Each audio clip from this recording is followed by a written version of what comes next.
Your dream channel पर आपका स्वागत करता हूं फ्रेंड्स। लास्ट टॉपिक हमने कंप्लीट कर रहा था जिसका नाम था mixture and allegation. Mixture and allegation को 2 पार्ट्स कंप्लीट कर लिए थे। फर्स्ट पार्ट पे हमने बेसिक क्वेश्चंस कंप्लीट करे थे, सेकंड पार्ट पे हमने मीडियम लेवल क्वेश्चंस को कंप्लीट करा था। आई होप आपको वीडियो पसंद आई होगी।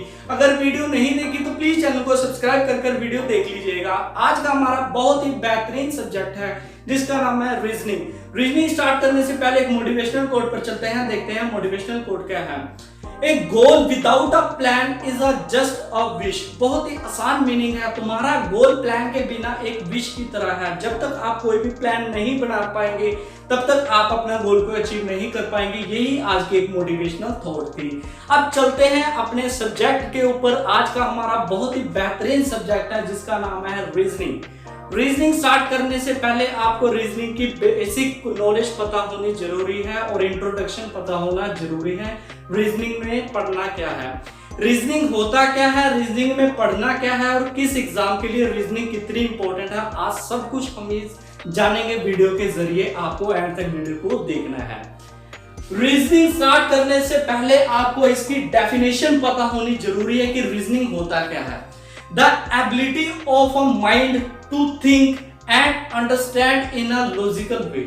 बहुत ही आसान मीनिंग है। रीजनिंग क्या होता है? रीजनिंग आपकी थिंकिंग, कितना आप सोच सकते हो माइंड में, कितना आप अंडरस्टैंड समझ सकते हो, कितना सोच सकते हो और कितना समझ सकते हो इन अ लॉजिकल वे में, उसे बोलते हैं रीजनिंग। मेरी थिंकिंग अलग है, आपकी थिंकिंग अलग है, थर्ड पर्सन की थिंकिंग अलग है, उस पर्सन की थिंकिंग अलग है। सब लोगों की थिंकिंग बहुत ही अलग अलग होती है।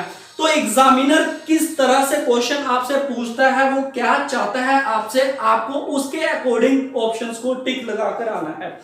90% क्वेश्चंस क्या होंगे या 80% क्वेश्चंस क्या होंगे, मिलते जुलते ऑप्शंस होंगे। आपको लगेगा नहीं यार ये भी हो सकता है, नहीं यार ये भी हो सकता है। ऐसा इसलिए होता है क्योंकि हमारी जो थिंकिंग है कभी कुछ हो जाती है और कभी कुछ हो जाती है। इसलिए हमें लॉजिकल वे में सोचकर उस ऑप्शन को टिक लगाकर आना है, उसी ऑप्शन को टिक लगाकर आना है जो एग्जामिनर पूछना चाह रहा है आपसे। हमने एग्जामिनर के अकॉर्डिंग थिंकिंग सोचना है, उसके अकॉर्डिंग सोच रखकर उस ऑप्शन को टिक लगाकर आना है। अब रीजनिंग में पढ़ना क्या है और रीजनिंग को से एग्जाम के लिए कितनी महत्वपूर्ण है, अब ये जानते हैं। एसएससी में, एमटीएस में 25 मार्क्स की रीजनिंग होती है, 25 मार्क्स की मैथमेटिक्स होता है और 25 मार्क्स की जीएस होती है और 25 मार्क्स की इंग्लिश होती है। एसएससी, सीजीएल, कोई भी आप एसएससी ले सकते हैं। एनटीपीसी में 30 मार्क्स की रीजनिंग होगी, 30 मार्क्स की मैथमेटिक्स होगी और 40 मार्क्स की जीएस होगी। कोई भी सेंट्रल एग्जाम होगा 25 मार्क्स से लेकर 30 मार्क्स के बीच में वो वेरी करेगा, रीजनिंग की वेटेज वेरी करेगा। अगर स्टेट में जाते हैं, कोई भी स्टेट का एग्जाम देंगे, चाहे वो एचएसएससी हरियाणा पुलिस का क्यों ना हो, एचएसएससी ग्राम सचिव का हो, पटवारी का हो, तो उसमें भी 10 से 12 मार्क्स की रीजनिंग आती है। अब रीजनिंग में वर्बल भी आ सकती है, नॉन वर्बल भी आ सकती है। तो अब जानते हैं कि वर्बल रीजनिंग क्या होती है और नॉन वर्बल रीजनिंग क्या होती है। वर्बल रीजनिंग में सबसे पहले पढ़ेंगे एनालॉजी, फिर पढ़ेंगे coding, decoding, series completion, blood relation, syllogism, Venn diagram, direction sense test, odd one out classification, mathematical operation, puzzle, number ranking, statement conclusion, assumptions. फिर आता है सिचुएशन रिएक्शन टेस्ट। ये होता है डिफेंस के लिए टॉपिक होता है, ये हमें नहीं पढ़ना है। सिर्फ ये डिफेंस के लोग जो एफकेट का एग्जाम देना चाहते हैं या कोई भी डिफेंस एग्जाम देना चाहते हैं उनके लिए सिचुएशन रिएक्शन टेस्ट उनके लिए टॉपिक होता है। तो नॉन वर्बल में क्या पढ़ना है? Mirror images, water images, embedded figures, paper cutting, paper folding, completion of incomplete patterns, cube and dice, counting figures in a triangle, square figures, formation and analysis, clock and calendar. ये देख लेना clock and calendar किस exam में है या किस exam में नहीं है। तो ये क्या है? आज के कॉमन टॉपिक्स हैं। आज मैं आपको कराऊंगा इंट्रोडक्शन ऑफ अ रीजनिंग। क्या है ये? सिर्फ कितना होगा? 13 + 9 कितना हुआ? 22 दिन। 22 से लेकर 25 दिन तक का ये सिलेबस है रीजनिंग का। तो मैं पूरी कोशिश करूंगा कि आपको एंड तक, आपको अगर आपका साथ रहा मुझे, तो मैं एंड तक आपको रीजनिंग को कंप्लीट कराकर ही छोड़ूंगा। ठीक है फ्रेंड्स, तो स्टार्ट करते हैं एनालॉजी से। अब एनालॉजी क्या होता है, सबसे पहले हमें यह पता होना चाहिए कि एनालॉजी क्या होता है। Analogy means correspondence. क्या होता है? एनालॉजी मीन्स कोरेस्पोंडेंस या particular relationship is a given and another similar relationship is identified.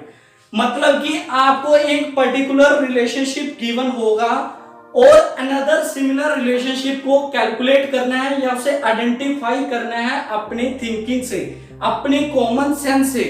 आपको अदर रिलेशनशिप को आइडेंटिफाई करना है, इसे बोलते हैं एनालॉजी। अब एनालॉजी में क्वेश्चंस किस तरह आता है, किस टाइप्स पर आता है एनालॉजी, कौन से टाइप से, कौन से क्वेश्चन से, कौन से टॉपिक से एनालॉजी पूछ सकता है आपसे।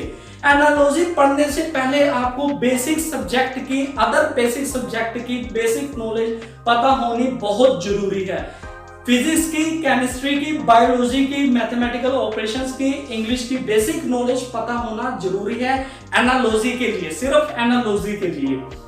अब एनालॉजी में क्वेश्चन किस तरह आता है, वो आ सकता है मेजरमेंट एंड इंस्ट्रूमेंट में से भी आ सकता है, सब्जेक्ट में से भी आ सकता है, किसी वॉइस से भी रिलेटेड आ सकता है, मेल फीमेल से रिलेटेड भी आ सकता है, टूल से रिलेटेड भी आ सकता है, स्टडी से रिलेटेड भी आ सकता है एनालॉजी में। अब एनालॉजी में सबसे पहले हम क्या पढ़ेंगे, मतलब कि सभी करने हैं, सभी टाइप्स को हमने पढ़ना बहुत जरूरी है, क्योंकि किसी में से भी एनालॉजी क्वेश्चन, एक एनालॉजी टॉपिक ऐसा है वो कहीं से भी कुछ भी आ सकता है, कहीं से भी कुछ भी, कहीं से भी क्या कुछ आ जाए ये जज नहीं किया जा सकता एनालॉजी में। तो एनालॉजी पढ़ने से पहले हमें बेसिक, अदर सब्जेक्ट की बेसिक नॉलेज पता होनी बहुत जरूरी है। तो अब पढ़ते हैं सबसे पहले एनालॉजी में एक ऐसा यूनिट या यूनिट्स में से क्वेश्चन किस तरह पूछता है उसके ऊपर गौर करते हैं। तो क्या हुआ इसमें, एनालॉजी में कैसे क्वेश्चंस पूछता है आपसे, देखिए। अब एनालॉजी में क्या पूछेगा आपसे, जैसे यहां पर मैं इसे यहां पर आपको बताता हूं, ठीक है। इधर देखिए, आपको इधर देखना है, इधर देखिए मैं कैसे क्वेश्चंस को लिखता हूं। आपको एंड तक वीडियो को देखना है और क्या करना है, अगर अभी तक आपने चैनल को सब्सक्राइब नहीं करा तो प्लीज चैनल को सब्सक्राइब कर लीजिएगा। एनालॉजी में किस तरह पूछता है, एक दो एग्जांपल देकर आपको बताता हूं। एनालॉजी में किस तरह पूछता है आपसे, जैसे पूछ लेगा फोर्स की यूनिट होती है न्यूटन, फोर्स की यूनिट होती है न्यूटन, तो वर्क की यूनिट पूछ लेगा आपसे, वर्क की यूनिट क्या होती है, आगे वर्क की यूनिट क्या होती है। ये होता है रेशो, ये होता है प्रोपोर्शन। रेशो प्रोपोर्शन जब मैंने आपको करवाया था तभी आपको बताया था, मतलब कि आपको इसकी जजमेंट के ऊपर जाना है कि फोर्स का रिलेशन न्यूटन के साथ क्या है और वर्क का रिलेशन आगे ऑप्शन में क्या होगा। वर्क, फोर्स का रिलेशन न्यूटन के साथ क्या है कि फोर्स की ऐसा यूनिट क्या है न्यूटन, और वर्क की ऐसा यूनिट क्या होगी, जूल। क्या होगी, जूल। तो ऑप्शन में जूल भी होगा, सेकंड्स भी होगा, केल्विन भी होगा और वाट भी होगा। तो आपको क्या, किसके ऊपर टिक लगा कर आना है, जूल के ऊपर। सेकंड एग्जांपल देख लेते हैं, ये तो हो गया यूनिट से, एक यूनिट का और भी देख लेते हैं। सेकंड एग्जांपल, टेम्परेचर का ऐसा यूनिट होता है केल्विन, टेम्परेचर का ऐसा यूनिट होता है और केल्विन, और आपसे पूछ लेगा टाइम का ऐसा यूनिट पूछ लेगा कि टाइम का ऐसा यूनिट क्या होता है। ऐसा यूनिट तो आपको खुद सोचना है कि इसमें ऐसा यूनिट लग रहा है, कोई क्वेश्चन में नहीं आएगा, गिवन ऊपर हेडलाइन नहीं आएगी कि ऊपर ऐसा यूनिट से पूछ रहा है आपसे, या व्हाट इज ऐसा यूनिट ऑफ, ऐसा बिल्कुल भी नहीं होगा। आपको खुद सोचना है कि अगर टेम्परेचर की ऐसा यूनिट केल्विन है तो टाइम की ऐसा यूनिट क्या होगी, सेकंड होगी। अगर मास की ऐसा यूनिट केजी है तो पावर की ऐसा यूनिट क्या होगी, वाट होगी। ऐसे ही अगर आपसे पूछ रहा है कि वर्क की ऐसा यूनिट जूल है तो ल्यूमिनस इंटेंसिटी की ऐसा यूनिट क्या होगी, कैंडेला होगी। ये तो हो गया ऐसा यूनिट में से। अगर स्टडी में से कैसे पूछता है, मान लीजिए अर्थक्वेक की स्टडी है, अब मैं लिख नहीं रहा, सिर्फ बताऊंगा, ठीक है। एक बार आपको बता दिया, अब मैं ओरली सुनिए, जो मैं बोल रहा हूं उसे आप नोट करिए, साथ के साथ आपको नोट करना है। अर्थक्वेक की ऐसा यूनिट है, अर्थक्वेक की स्टडी ऑफ अर्थक्वेक को क्या बोलते हैं? सिस्मोलॉजी। क्या बोलते हैं? Study of earthquake. अर्थक्वेक के आगे रेशो आ जाएगा, जैसे मैंने अभी बताया, रेशो आ जाएगा, उसके आगे सिस्मोलॉजी आ जाएगा, फिर आगे प्लांट आएगा, फिर उसके डैश आ जाएगा कि क्वेश्चन मार्क आ जाएगा कि प्लांट के आगे क्या लगाकर आना है आपको। प्लांट की जो स्टडी ऑफ प्लांट को बोलते हैं बोटैनी बोलते हैं। ऐसे ही आपसे पूछ लेगा कि माइकोलॉजी आ जाएगा फंगी का, ऐसे बता ही देता हूं आपको। अगर पूछ लेगा कि फंगी की जो स्टडी ऑफ फंगी होता है उसे बोलते हैं माइकोलॉजी। स्टडी ऑफ फंगी को बोलते हैं माइकोलॉजी। और एनिमल की स्टडी को क्या बोलेंगे? ऐसे ऑप्शन आएगा, एनिमल की स्टडी को क्या बोलेंगे? अगर फंगी, तो study of fungi is called mycology, study of animal is called zoology. क्या बोलेंगे? जूलॉजी। ऐसे क्वेश्चन मार्क आया तो ऊपर आया जूलॉजी। जूलॉजी पर आपको टिक लगाकर आना है। ऐसे ही आपसे पूछा जैसे कि प्लांट की ऐसा यूनिट क्या, प्लांट की स्टडी ऑफ प्लांट को क्या बोलेंगे? बोटैनी। और ऐसे ही आपसे क्या पूछ लेंगे कि अर्थक्वेक की स्टडी को क्या बोलेंगे? सिस्मोलॉजी। ये तो आ गया स्टडी में से, और इंस्ट्रूमेंट में से भी आ सकता है। इंस्ट्रूमेंट में से कैसे आएगा? अगर एयर की इंस्ट्रूमेंट किस लिए यूज होता है? एयर को, air is measured by the hydrometer, ठीक है, या humidity is measured by the hygrometer, hygro HYGRO। मैं इसमें लिखवा देता हूं आपको, इसमें एक बता देता हूं स्टडी से रिलेटेड कैसे आ सकता है। एनालॉजी ही करवा रहा हूं आज।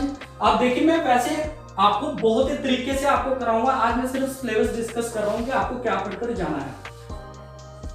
जैसे इसमें पूछ लिया आपसे पूछ लिया कि करंट को किस में मेजर करते हैं? एमीटर में। तो पोटेंशियल, इसमें क्या आएगा? पोटेंशियल डिफरेंस को किस में करेंगे? पोटेंशियल डिफरेंस को किस में मेजर करते हैं? ये आपसे पूछ लेगा। डैश यहां पर आएगा डैश, तो आपको लगा कर आना वोल्ट मीटर। क्या लगा कर आना? Volt meter. ये तो रहा एनालॉजी में। एनालॉजी में स्टडी में भी आ सकता है, ऐसे यूनिट में से भी आ सकता है, कोई भी उसमें इंग्लिश में से भी रिलेटेड आ सकता है, कुछ भी आ सकता है। एनालॉजी में से कुछ भी जज नहीं किया जा सकता कि एनालॉजी में क्या पूछ लेगा आपसे, ठीक है। अब चलते हैं कोडिंग एंड डिकोडिंग के ऊपर। कोडिंग डिकोडिंग क्या होता है? कोडिंग डिकोडिंग के ऊपर चलते हैं।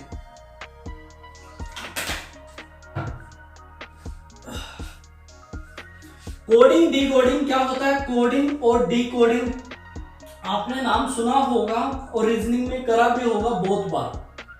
कोडिंग डिकोडिंग क्या होता है? जैसे ABCDEFGHIJ KLMNOP ए से लेकर जेड तक के बीच में जो वो होंगे अल्फाबेट्स होंगे, उसके ऊपर नंबरिंग होती है 1 2। 1 का मतलब A, 2 का मतलब B, 3 का मतलब C, 4 का मतलब D, 5 का मतलब E, 6 का मतलब F, 7 का मतलब G, 8 का मतलब H, 9 का मतलब I और 10 का मतलब J, ठीक है। अब सीरीज वाइज तो क्वेश्चन बिल्कुल भी नहीं आएगा। अब मान लेते हैं कि कोडिंग ऑफ दिल्ली, मान लेते हैं कोडिंग ऑफ दिल्ली। दिल्ली की कोडिंग क्या है?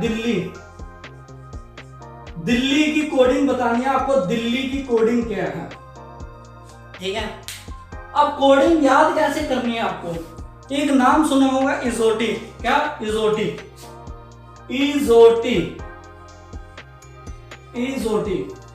इजोटी 5 10 15 20 25 और M का मतलब 13। जब मैं कोडिंग डिकोडिंग करवाऊंगा तो उसमें आपको बहुत ही अच्छे बेहतरीन तरीके से करवाऊंगा। सारे नंबर्स आपको याद करवा दूंगा, सारे नंबर्स की कोडिंग आपको याद करा दूंगा। डिकोडिंग को क्या होता है? उल्टे से चलना। Z का मतलब 26, Z से पहले Y आएगा उसका मतलब 25। उल्टे से चलना, अपोजिट से चलना, कोडिंग डिकोडिंग में आता है। अब दिल्ली का देखते हैं। दिल्ली में क्या होगा? D फॉर 4, D को बोलेंगे 4, E को बोलेंगे 5, ठीक है। दिल्ली D को बोलेंगे 4 और E को बोलेंगे 5। L का मतलब 12, मुझे तो याद है मगर आपको भी तो मुझे कराने हैं, ठीक है। और H का मतलब है 7 8, H का मतलब है 8 और I का मतलब है 9। ये तो होगा दिल्ली का कोड। अगर आपसे मैं पूछ लो पटना का कोड क्या है, पटना का आप बताइए, ठीक है। दिल्ली का मैंने पूछा तो दिल्ली का कोड ये है, अगर पटना का कोड क्या है, पटना का आपने बताना है मुझे, ठीक है। इजोटी को याद रखिए आप, इजोटी, ई 5, जे फिर 10, ओ का मतलब 15, टी का मतलब 20 और वाई का मतलब 25। और आपको इजोटी याद हो गया तो आपको एक चीज और याद करा देता हूं, कोरक्स। क्या है कोरक्स? देखिए कोरक्स क्या होता है, CORUX। अब कोरक्स आया, कोरक्स से आगे लगा दीजिए FIL, तो क्या बन गया CFILORUX।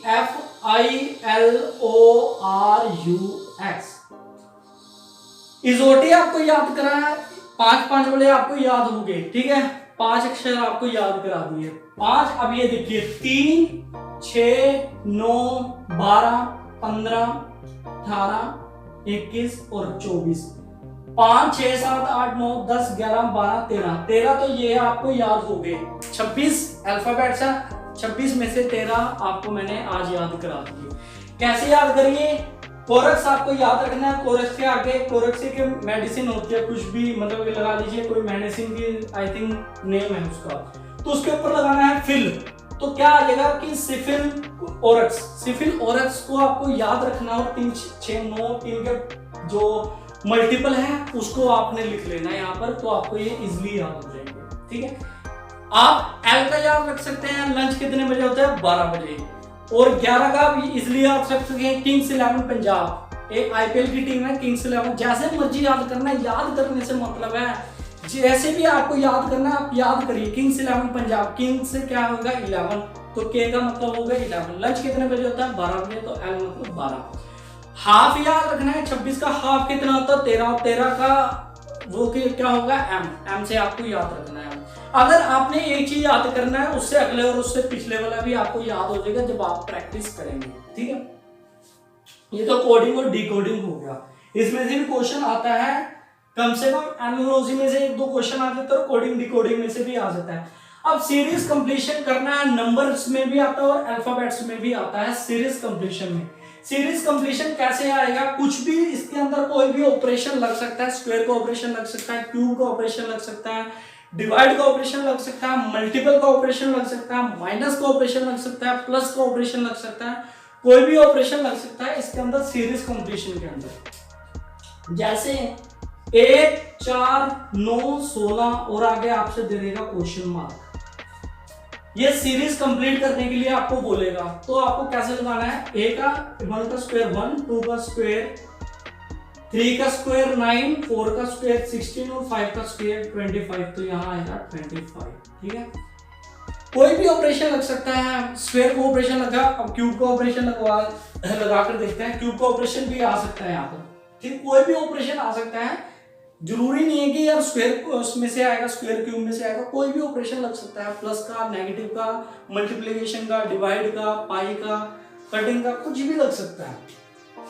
क्यूब का लगाएं 1, 8, 16, 1, 8, 16 नहीं 27 और यहाँ पर दे देगा 81 और आगे दे देगा डैश, ठीक है।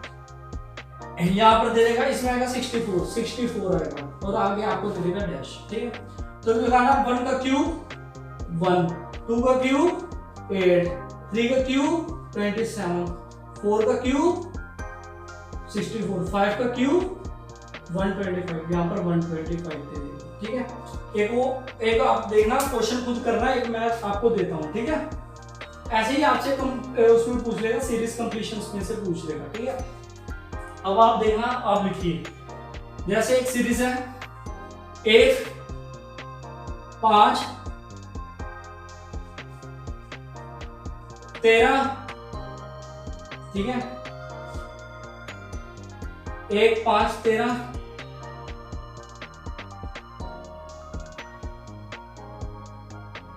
29 और आगे पूछ लेगा, ठीक है। ये सीरीज को कंप्लीट करना है, ये होमवर्क है, ठीक है। आप ये होमवर्क लिख लीजिए, इस सीरीज को आपने कंप्लीट करना है, ठीक है। 1, 5, 13, 19 और इसको आगे कंप्लीट करना है, ठीक है। तो ये तो हो गया सीरीज कंप्लीशन, ठीक है। अब चलते हैं ब्लड रिलेशन। ब्लड रिलेशन क्या बोलता है? ब्लड रिलेशन में से भी क्वेश्चन आ सकता है खून संबंधित क्वेश्चन में से, जैसे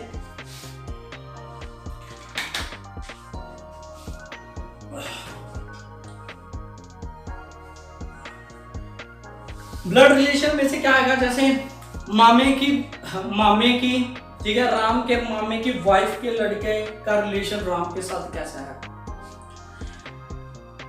सीता की मम्मी के हस्बैंड की बहन क्या लगी सीता की? ऐसे आपसे खून संबंधित क्वेश्चंस पूछ सकता है।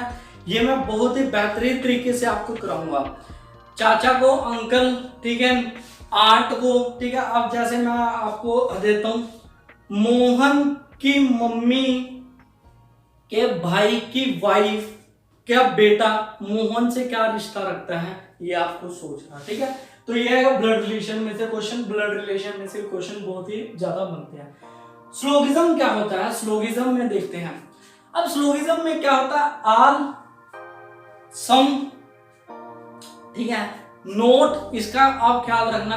आल, सम, इसमें रूल्स होते हैं। जैसे जो क्वेश्चन बोल रहा है उसके अकॉर्डिंग चलना है, अपना दिमाग नहीं लगाना है। जैसे ऑल फैंस आर बल्ब, ठीक है, ऑल फैंस आर बल्ब, ये फैंस है और ये बल्ब है। Some bulbs are tubelight, some bulbs are tubelight and no tubelights is bad, या फैन लगा लीजिए, फैन हो गया, इसे लगा लीजिए आप चेयर। स्टेटमेंट देगा, एक स्टेटमेंट, 2, 3, 4, मिनिमम 3 तक ही स्टेटमेंट देता हो। 3 तक देगा या 4 तक भी दे सकता है, ठीक है। स्टेटमेंट देगा, उसका कंक्लूजन भी देगा, ठीक है। तो इसके रूल्स होते हैं। नोट का अलग रूल्स होता है, आल का रूल्स होता है, सम का रूल होता है। ये मैं जब स्लोगिज्म आपको कराऊंगा, स्लोगिज्म में बहुत ही अच्छे बेहतरीन तरीके से आपको कराऊंगा, ठीक है। अब इसमें क्या बोल रहा है? ऑल फैंस आर बल्ब, सारे फैंस बल्ब हैं और कुछ बल्ब ट्यूबलाइट हैं। तो इसका मतलब है ये सम वाला ऑप्शन है। तो tubelight not tubelight is chair, तो कोई भी ट्यूबलाइट चेयर नहीं है। ये तो आपसे क्वेश्चन बन गया, स्टेटमेंट दे दिया। कंक्लूजन में क्या बोलेगा कि बल्ब्स आर चेयर, कंक्लूजन में क्या बोलेगा? बल्ब्स आर चेयर, तो कोई मतलब ऑल बल्ब्स आर चेयर नहीं है, तो गलत है। सम बल्ब्स आर चेयर नहीं है। Some bulbs are tubelight, yes, some bulbs are tubelight, गलत है, क्योंकि कोई भी क्वेश्चन होता है वो रिपीट नहीं होता, ये भी गलत है। सम ट्यूबलाइट्स आर बल्ब हो सकता है, सम बल्ब्स आर ट्यूबलाइट नहीं हो सकता। तो सम फैंस आर बल्ब हो सकता है, ठीक है। ये कुछ रूल्स होते हैं स्लोगिज्म में। जब मैं स्लोगिज्म करवाऊंगा तो बहुत ही अच्छे बेहतरीन तरीके से आपको कराऊंगा। वेन डायग्राम होता है, वेन डायग्राम में से भी क्वेश्चन आ जाता है। जैसे डॉक्टर, इंजीनियर्स, जैसे आपको बताता हूं, इसमें बता देता हूं।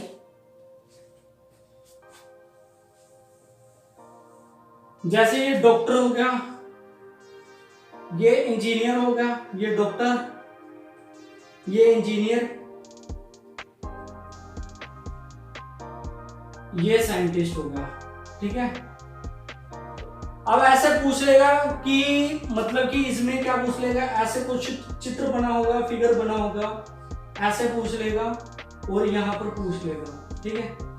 तो इसमें कॉमन बताना कि वेन डायग्राम्स में ऐसे कुछ क्वेश्चंस फिगर्स दे देगा, ठीक है। तो मैं जब ये क्वेश्चन करवाऊंगा, वेन डायग्राम टॉपिक करवाऊंगा, तो इसको सीरियल वाइज ही कराऊंगा। जैसे मैं इसे लिखा हुआ है, इसे सीरियल वाइज ही आपको कराऊंगा वेन डायग्राम में, ठीक है। फिर डायरेक्शन सेंस टेस्ट आ जाता है। डायरेक्शन सेंस टेस्ट क्या बोलते हैं? जैसे ये वो होती है दिशा, नॉर्थ, साउथ, ईस्ट और वेस्ट। अब चलता है, राम चलता है 5 किलोमीटर जाता है नॉर्थ में, उसके बाद दाएं मुड़ता है, फिर ईस्ट की तरफ जाता है, फिर वहां से 10 किलोमीटर चलता है। आप बताइए कि उसकी डायरेक्शन क्या है? ऐसा कुछ क्वेश्चंस आएगा, ठीक है, डायरेक्शन सेंस टेस्ट में, ठीक है। ओड वन आउट या क्लासिफिकेशन में क्या होगा, ओड वन आउट क्लासिफिकेशन में देखिए आपसे क्या पूछ लेगा पार्लियामेंट पूछ लेगा, ठीक है। इसका एग्जांपल दे रहा हूं, ओड वन आउट का दे रहा हूं एग्जांपल, ठीक है।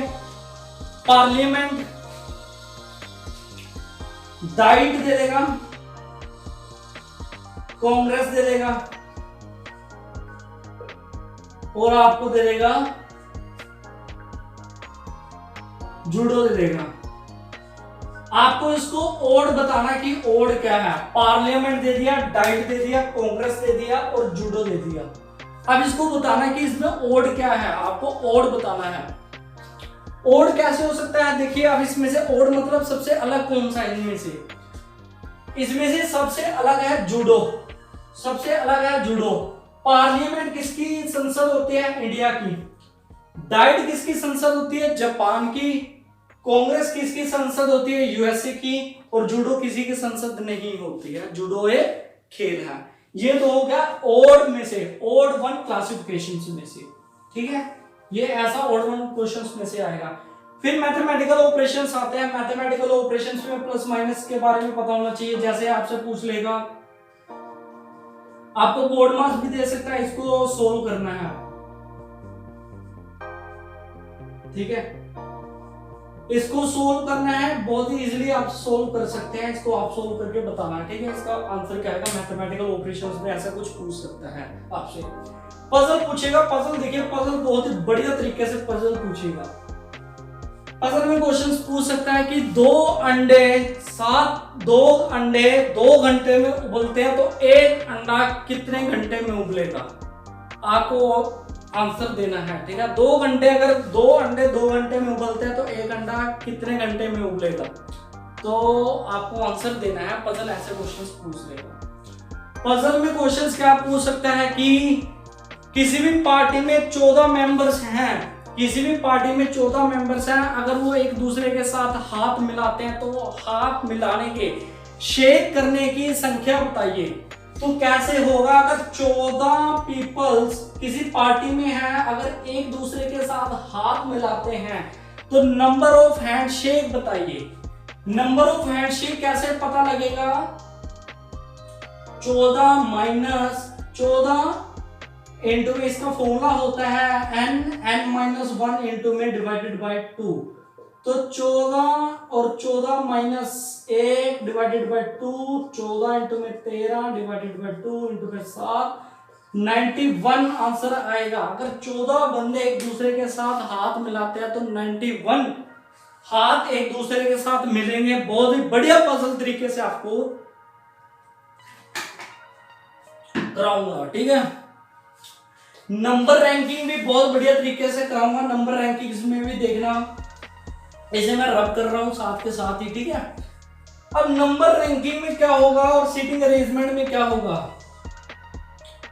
नंबर रैंकिंग और सीटिंग अरेंजमेंट में कैसे क्वेश्चन पूछेगा, ई के ऊपर है डी और ई के ऊपर है डी, ई के नीचे है सी, सी के जस्ट नीचे बी नहीं है, ठीक है। सी के जस्ट बी नहीं है और ए के ऊपर क्या है, ए के ऊपर क्या है, ए के ऊपर क्या है। और ए बी सी डी ई कोई भी 5 फ्लोर्स हैं, कोई भी 5 फ्लोर्स हैं। A B C D E floors हैं। ई के ऊपर डी है, सी के ऊपर ई है, ई के जस्ट नीचे नहीं बी है, तो डी के ऊपर क्या है। अगर इसके नीचे बी नहीं है तो बी कहां पर है, यहां पर है और यहां पर ए है और बी आंसर आएगा। डी से ऊपर आपसे पूछा था, ठीक है। बहुत ही बढ़िया तरीके से इसमें अरेंजमेंट कराऊंगा, ठीक है। उसके बाद स्टेटमेंट, कंक्लूजन और assumptions. Statement, conclusion and assumptions में से कुछ भी पूछ सकता है कि कथन बताइए कि ये कथन सत्य है या एक कथन गलत है। जैसे मोहन ने बीटेक कंप्लीट करी, मोहन कॉलेज जाता है और मोहन ने बीटेक कंप्लीट करी, मोहन ने बीटेक को खत्म कर लिया, बीटेक कंप्लीट कर ली।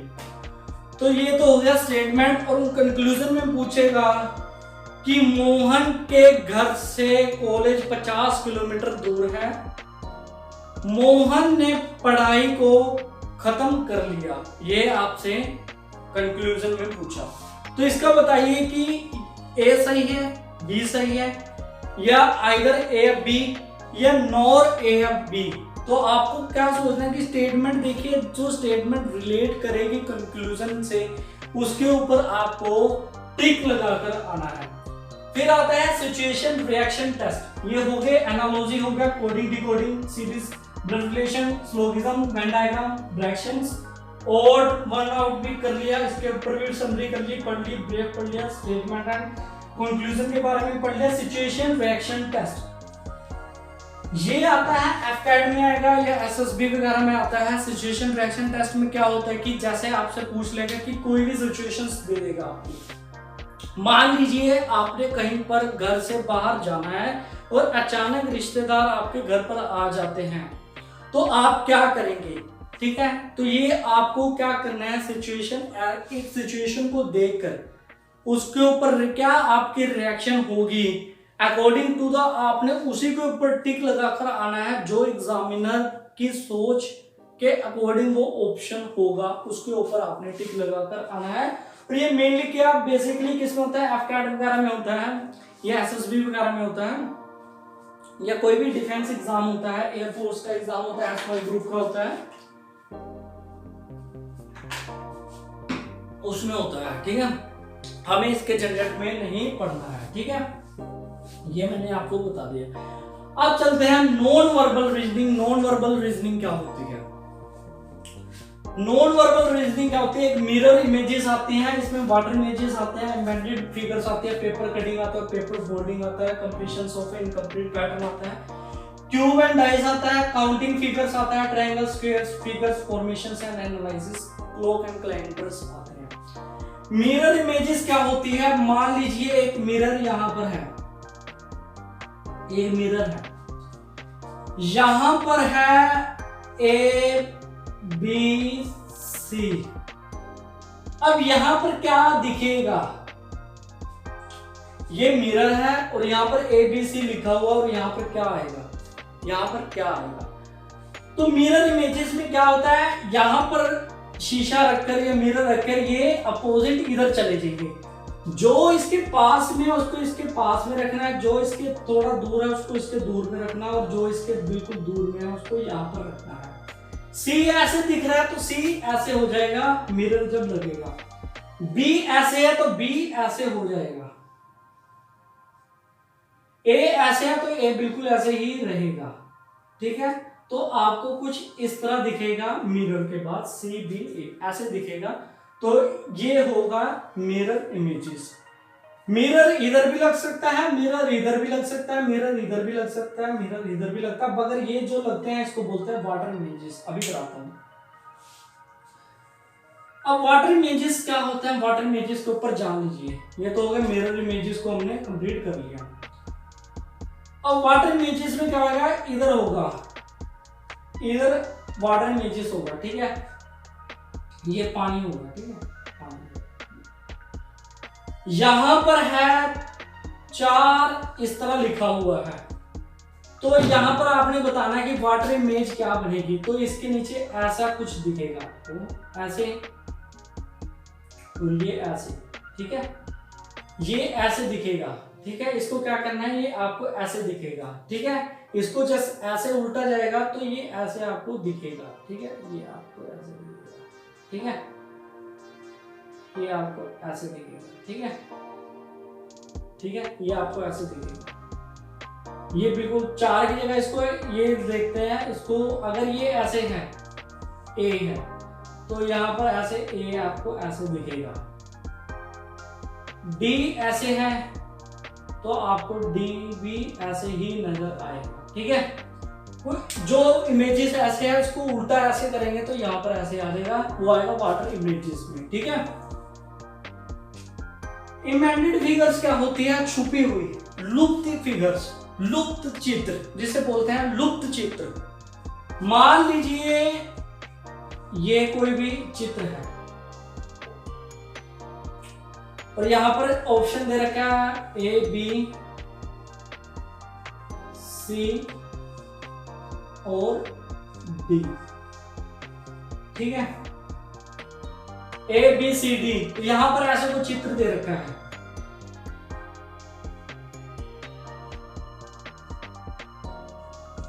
यहां पर कोई चित्र दे रखा है, ठीक है, यहां पर ऐसे देखना है। लुप्त चित्र को देखना है, लुप्त चित्र क्या होती है, लुप्त चित्र को देखना है, ठीक है। तो ये लुप्त चित्र देखिए कि इसमें कैसे ये चीज कहां पर छुपी हुई है, ये चीज कहां पर छुपी हुई है, इसको यहां पर ऐसे देखना है कि ये चीज कहां पर छुपी हुई है, ये चीज यहां पर छुपी हुई है, इसको यहां पर देखना है, गौर करना है, ठीक है। इमेजिनरी फिगर्स में ऐसे क्वेश्चंस आपसे पूछेगा। पेपर कटिंग में कैसे क्वेश्चंस पूछेगा, पेपर कटिंग में देखिए, पेपर कटिंग और पेपर फोल्डिंग देख लीजिए, एक ही चीज है, ऐसे एक ही तरीके से सेम सेम, ज्यादा फर्क नहीं है। पेपर कटिंग, ये पेपर है, इसको यहां से ऐसे कटिंग कर दिया, फिर इसको ऐसे यहां पर फोल्ड कर दिया, ठीक है, ये फोल्ड कर दिया यहां पर, ठीक है। पहले पेपर ऐसे था, इसको यहां पर ऐसे फोल्ड कर दिया, यहां पर काट दिया। तो जब ये पेपर खुलेगा, ठीक है, तो कैसे चित्र आएगी बाहर, यहां पर इसके यहां पर भी 0 होगा और यहां पर भी 0 होगा और ये कुछ चित्र ऐसे है, ठीक है। ये चित्र आपको ऐसे दिखेगी। पेपर कटिंग और पेपर फोल्डिंग में बहुत आसान है, कोई ज्यादा दिक्कत नहीं है। Completion of a complete pattern, ये भी बहुत आसान है। मतलब कि कंप्लीशन ऑफ इनकम्प्लीट पैटर्न्स क्या है, पैटर्न को समझना, आपने पैटर्न को समझना है। ये पैटर्न है, ये पैटर्न है, ये पैटर्न है। अगला नेक्स्ट पैटर्न क्या होगा, इस पैटर्न को समझना है। तो नेक्स्ट पैटर्न आपको क्या लगेगा, ये ऐसे होगा, ठीक है, इस पैटर्न होगा, ये आंसर होगा, ठीक है। जो पैटर्न चलेगा उसी पैटर्न को आपने आगे चलाना है, उसे कंटिन्यू रखना है, वो तो आएगा कंप्लीशन ऑफ इनकम्प्लीट पैटर्न्स, ठीक है। क्यूब एंड डाइस देखिए, ये इंपॉर्टेंट है, cube and dice, cube and dice.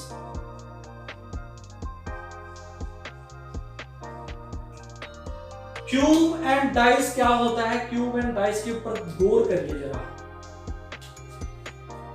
Cube और डाइस क्या चीज होती है,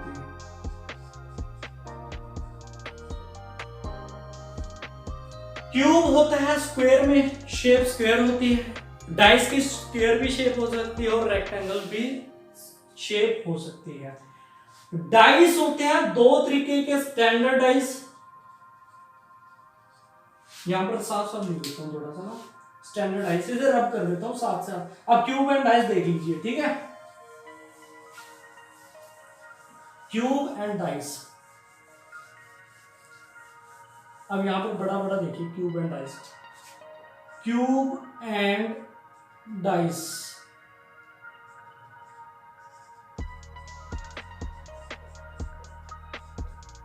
डाइस होते हैं दो तरीके के, एक होता है स्टैंडर्ड डाइस,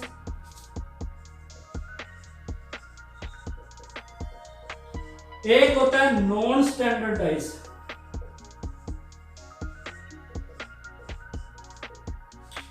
आपको इसके चित्र के जरिए समझाता हूं। ये एक डाइस है,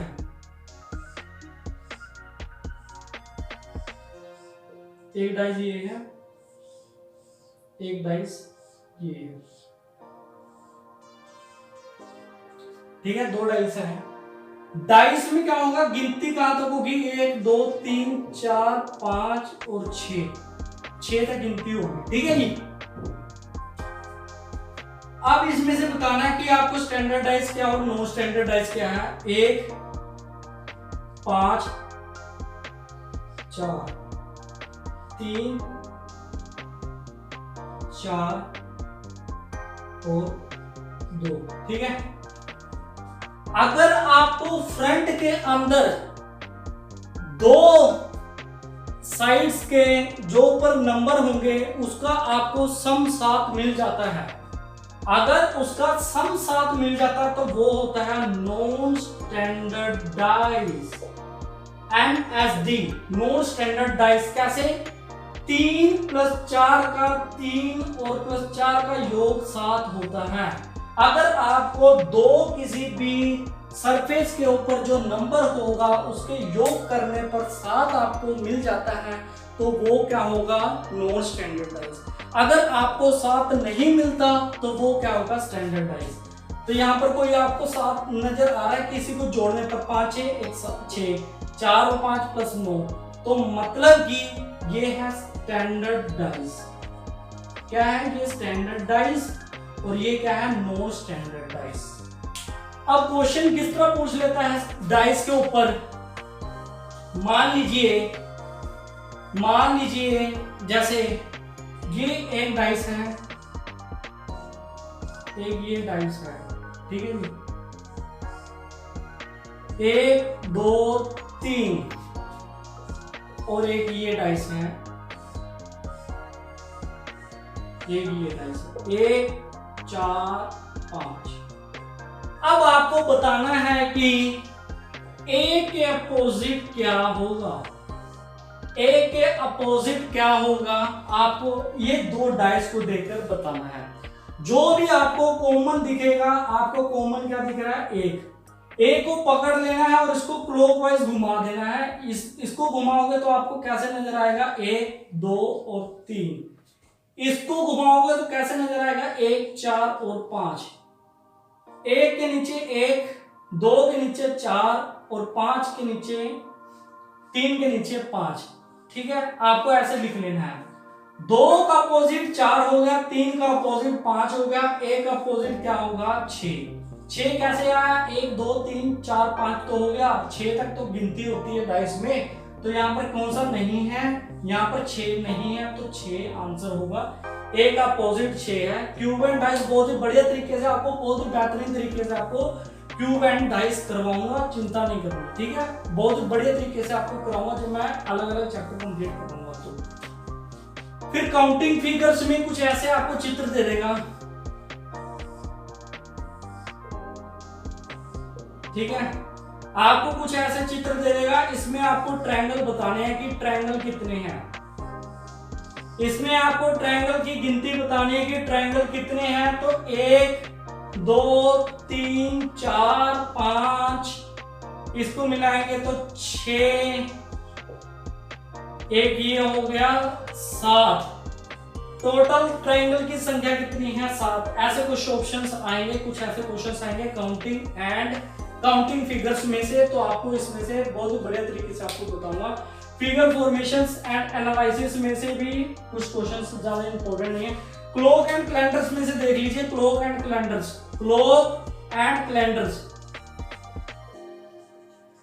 कैलेंडर में क्या होगा? जैसे आज 24 तारीख है, 24 6 और 2020 को, आज क्या वार है?